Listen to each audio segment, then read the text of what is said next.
platform that enables AR campaigns on demand, and I can't wait to hear what he has to say about XR AR.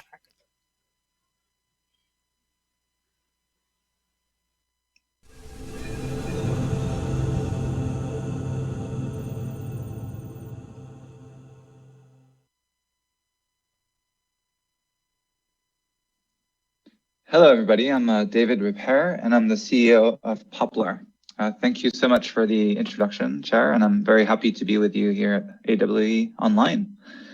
So I'm here to talk to you about augmented reality and how it's being used in marketing and advertising. First of all, a little intro about myself. So before co-founding Poplar with Lori, I've worked in Hollywood and the film, TV industry, but also in some media pioneers like Netflix and Dailymotion before heading up the YouTube studios in Europe, Middle East, Africa for 6 years. And so I co-founded Poplar around 2 years ago. And Lori, my co-founder, is my CTO, and his background is AR development, and he's also product director. We are a startup that is backed up by a couple of VCs in Europe and the US. So what we've done is launched a platform that helps brands and companies create augmented reality affordably, simply, and quickly. We do that by working with a network of 1,600 AR creators from around the world. And that helps us take down the cost from hundreds of thousands traditionally to starting at 5,000. And we can produce campaigns as little as 2 to 3 weeks. We've worked with a lot of brands already in the past year and a half, 2 years around the world, from music labels to fashion beauty brands to entertainment studios, gaming, consumer goods, and whatnot. And we are creative partners of major platforms out there where you could consume augmented reality, including Facebook, Snapchat, Instagram, TikTok, and we work with Google and a lot of big agencies as well. So I'm here to take back some of the learnings in the marketing advertising sector where we've been producing these AR campaigns. We really believe that it's disrupting the industry massively. We've seen a lot of these face filters, of course, around social media, and there are lots of other formats I'll be talking about, but we're seeing how for brands, this is really transformative with a lot of brands now embracing AR, thanks to the longer engagement times, potentially than video, and the higher retention rates for consumers as well. And our friends at Artillery are pointing out how consumer AR and AR advertising is going to be around 17 billion in revenue by 2023. So why would a brand really be embracing AR as a new format for storytelling? Of course, it's really immersive, so it has a lasting memory on consumers. There are higher engagement times, and I'll show you a couple metrics from some of our campaigns. If you use social media to deploy AR, you can increase your followership. You can also create new forms of brand ambassadors because people are wearing your brands on their faces and beyond. And you have the potential to have content grow viral. We see a new generation of content creators that only do AR now become huge and have millions of followers on social media. AR can be deployed around the whole landscape of mobile phones, starting with social platforms like Facebook, Insta, Snap, and TikTok, but also in Unity branded apps, but also web-based AR is a growing demand now from our customers in retail, commerce, and whatnot, which allows consumers to deploy AR without using a dedicated app, so directly within their Chrome or Safari browser. And of course, eyewear is now coming along, particularly for enterprise partners, but there is interest from brands and other companies. So to get straight into formats, the more mainstream one, I would say, is face filters that you've all seen either with your kids or yourself on social media. On the left, you have an example of something we've done with the BBC and HBO for his Dark Materials, where you are transformed into a bear. And on the right is an example of a face filter coupled with a back camera world lens, where you can place a 3D model of a band. In that case, it was Big Shack in the UK, using Facebook. And the other one was for Snapchat. The Facebook one on the right actually generated 25 million organic impressions on Facebook. So you can get huge number of impressions and raise the brand awareness for a particular brand, or in this case, for an artist. Using the sort of face filter front camera opportunity, you can also engage with mini games. I use the word engage because actually these mini games could last longer. you're collecting points, you're sharing that score with your friends. On the left, you have an example of something we've done with King Games. And you can see my face there trying to collect fruits for for Farm Hero Sega. And on the right, one for Absolute Juice, where you could have interactions with your mouth and whatnot, and try to get these strawberries in that glass. Using the back camera, what we called augmented worlds, ourselves, you can position virtual 3D animated objects of characters or other things. So two completely different case studies here. The one on the left is for Nestle Purina, where we built a model of Felix the cat in 3D. And sorry if the image and video is not playing quite right. Unfortunately, due to Zoom, it's not that streamlined, but you can check out our websites at poplar.studio. And on our showcase, we have YouTube videos of these, and you can try them for yourself.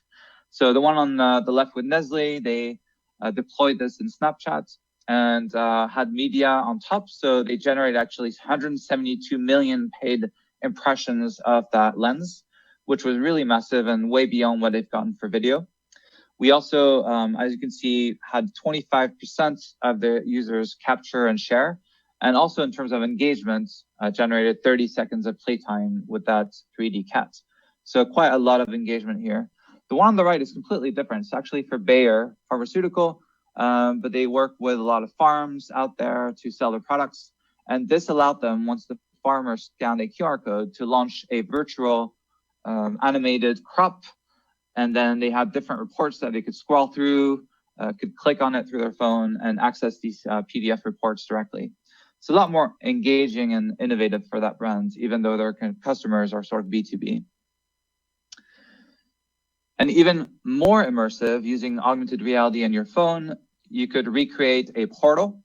So it's a bit similar to what you do with VR and 360, either using a 360 video, as you can see on the right here, for a culture trip at South by Southwest last year.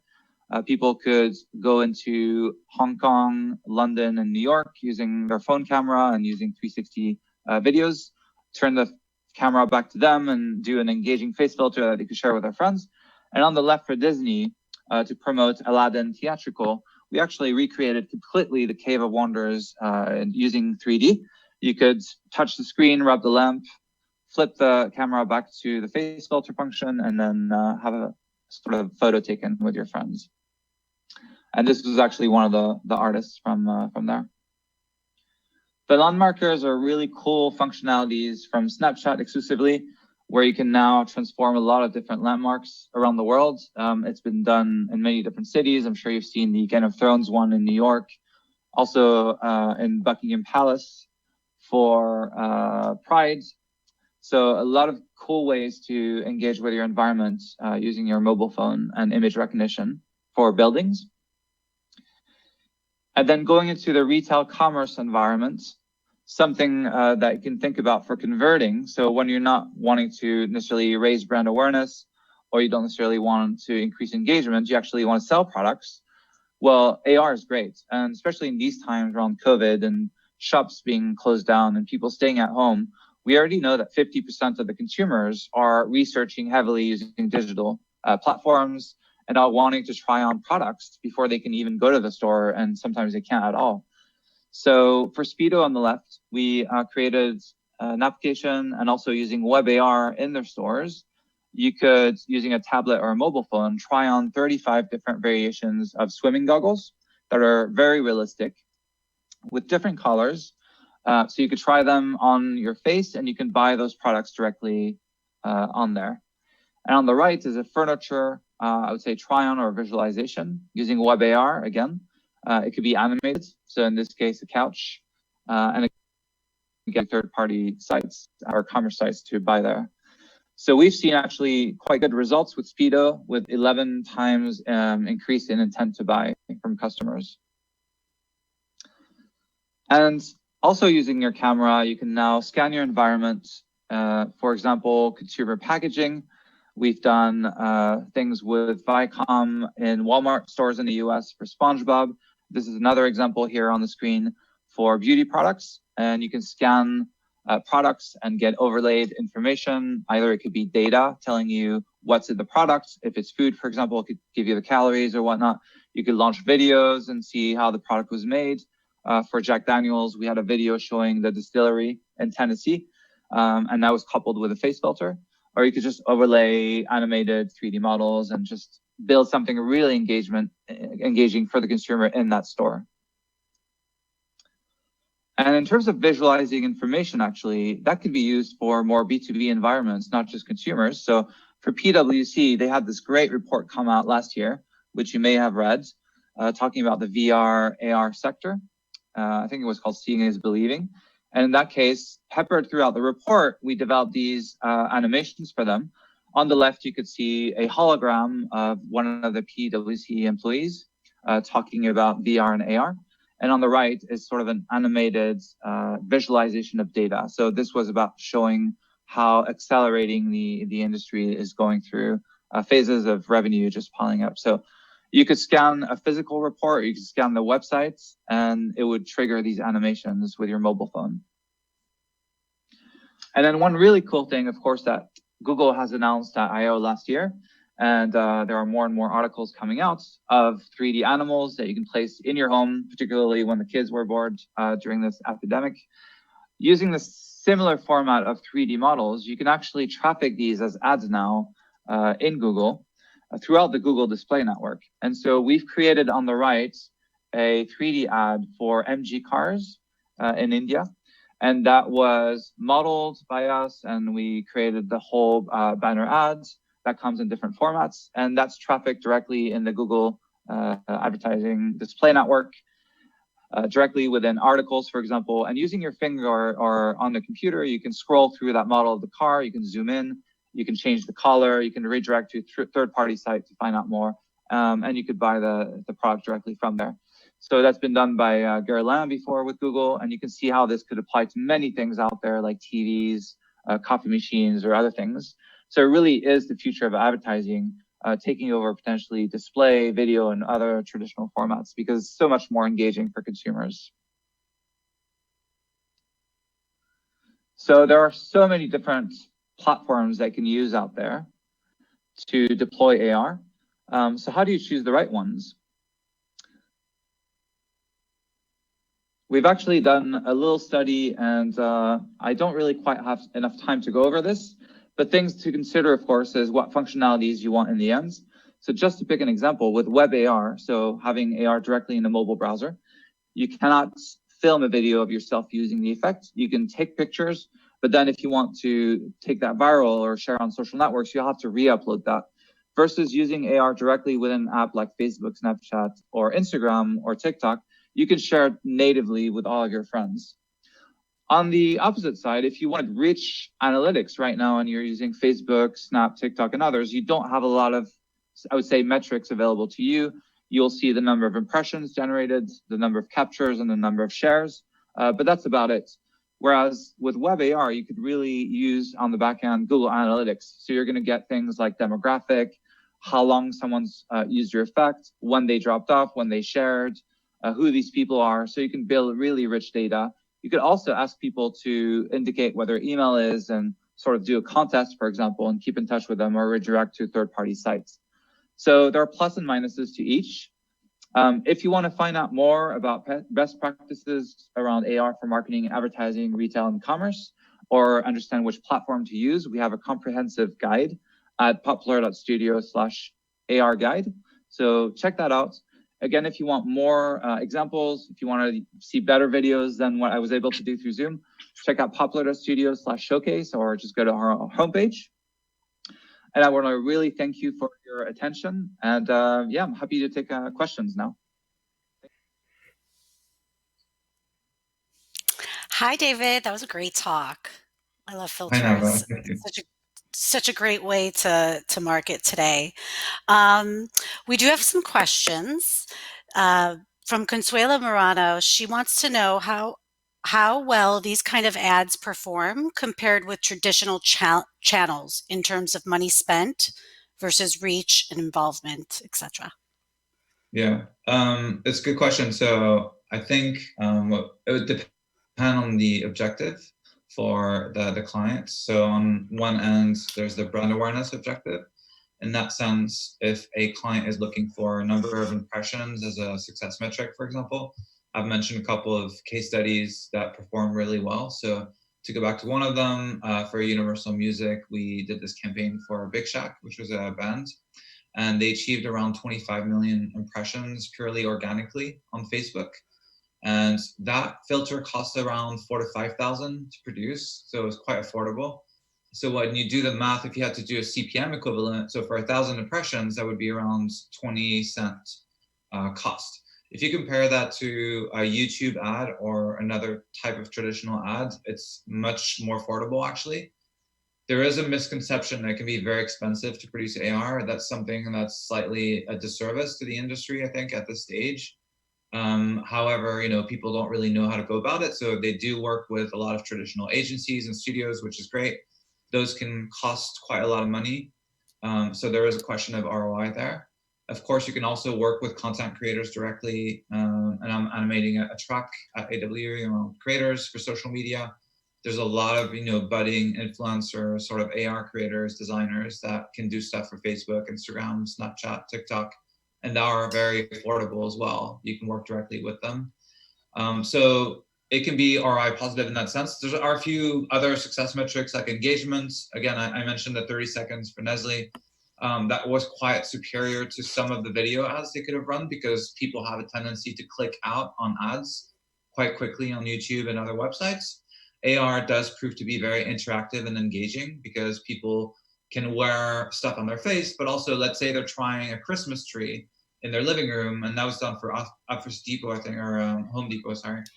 People could put different decorations and things like that. So they would play around it for a couple minutes even, and then take a screenshot, share that with their friends. So the engagement times are quite good as well because it's a fully interactive type of format.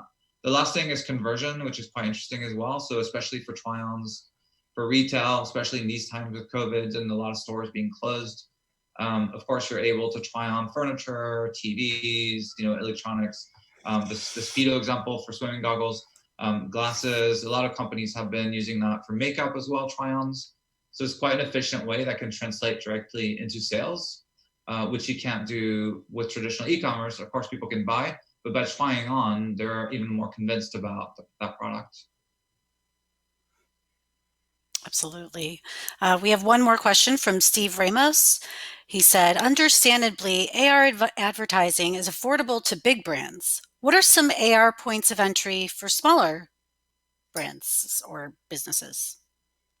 Yeah, so actually, I don't want to promote Poplar too much, but that's what we try to do with Poplar, which it's sort of a platform that helps brands produce augmented reality content by working with a community of 1,600 AR creators from around the world. So we do provide affordable service for high quality AR experiences, starting at $5,000. It is true that it could be a lot more expensive if you work with more established traditional studios around the world. In that sense, the bigger brands have those kinds of budgets, and they hold those large innovation budgets as well.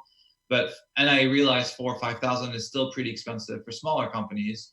I think things will evolve over time as more and more creators come onto the market, as more solutions are provided to produce AR at scale with more and more open formats. So things like WebXR, on top of having more of these creators that can do social media AR lenses, prices will go down in the future. And that's really why I'm excited about AR as well. I come from the video industry background. I've been at YouTube for 6 years before that. Before that, I was in Netflix Dailymotion. So I've seen the evolution of the video industry itself and how expensive it was in the beginning, how you had to be professional, go to film school, have an expensive camera, a film crew, all the way to now, fast forward, you have an iPhone, you can do a short video, upload that to social media, monetize, collaborate with brands. The same thing will happen with AR and to some extent VR, where it's a very fragmented market at this stage. A lot of the platforms have their own walled garden studios that you need to use, like Spark AR for Facebook, Lens Studio for Snap, etc. But things will get more centralized and sort of open format and get democratized in terms of content creation. Absolutely. We have a question from Nicole Lazaro. Hi, Nicole. How important is interaction with AR content for marketing? or is a face filter or placing an object on your coffee table enough? Yeah, again, I think it goes back to the what you're looking to get out of it, and definitely, again, something that's a bit of a disservice to the industry is the fact that people perceive AR as being a bit gimmicky, and that's because AR has been associated to Pokemon Go, and it's been associated to face filters on social media, and a younger demographic changing their appearance and whatnot. So actually, there is a lot of ways that AR can be useful to your business, and we have seen for promotional uses that face filters and those times of interactions have been effective. Actually, for face filters, we've done a lot of mini games as well, where interactivity is increased and engagement times are increased. So I showed the example for King, but we've done that for Absolute Vodka and many other clients. So you do have people spending more time with that effect. You can also have more interactivities. So using Web AR, for example, for Viacom at Walmart, you can scan a QR code on a piece of packaging for a toy, and then you can have a face filter. But after that, you can also watch a video teaser of a movie. And then after that, you can be redirected to a mini site, enter your email, enter a contest. So you can build a lot of different interactions, not just that face filter or not just that interaction. In terms of placing an object to sell that object in your living room, whether it's a piece of furniture or other, you can animate these objects as well. So we've done couches that pull out into a bed and that get animated. You can switch the colors. You can switch, the fabrics and whatnot. So there's a lot of animations and interactions you can build. AR doesn't have to be just a stale thing that you put there. And you can have scenes and many other things that are quite useful to customers. Absolutely. Jane Torres wants to know, what do you think about TikTok and AR for branding? Yeah, it's a very good TikTok. question. So it is definitely booming, I would say, in terms of audience. I believe I read recently they had about 800 million users of late. So it's very Right. large. It's catching up very, very quickly to Instagram. Instagram for AR only opened up to brands publicly in September of 2019. So it's been quite a recent change, but we've already seen massive adoption going from sort of Facebook app to Instagram app. TikTok is super massive. AR is a native part of TikTok. They have a lot of memes and challenges where people use already existing AR effects. The thing is, it's been in the past only been, these effects have been created by the Chinese team of TikTok, of the ByteDance mother company. And they are rolling out a partner program in the next few quarters. They have announced new formats for branded effects. So it is very exciting for all people involved. We are one of the partners, so we're very excited to be able to produce branded effects for clients. And I think the key advantage of TikTok, I would say, is discoverability of these effects, because that's a key UX with TikTok, is the way that they organize content through challenges and whatnot. That makes it very discoverable. So if a brand has a branded effect, it could organize and buy a challenge format with TikTok, with that team directly. And that would be discoverable from the homepage or from the challenge page or whatnot. It is slightly easier than with other social platforms, because with other social platforms, you have to find the effect in the carousel of effects on the bottom. So discoverability is a bit of an issue right now. So many great things coming. Well, Yeah. thank you very much for the talk. And remember, everybody, you can share these tactical bites on social media using the hashtag 2020. That's AWE 2020. And we're definitely excited to see everything that's going to be coming out with what you're doing later on. I put the link in the poplar.com link for the AR guide. So if you guys want to go through the comments, you can just grab that link and check it out. Sounds good. Thanks a lot, Nava. Thanks for having me at Yeah, AWE. definitely.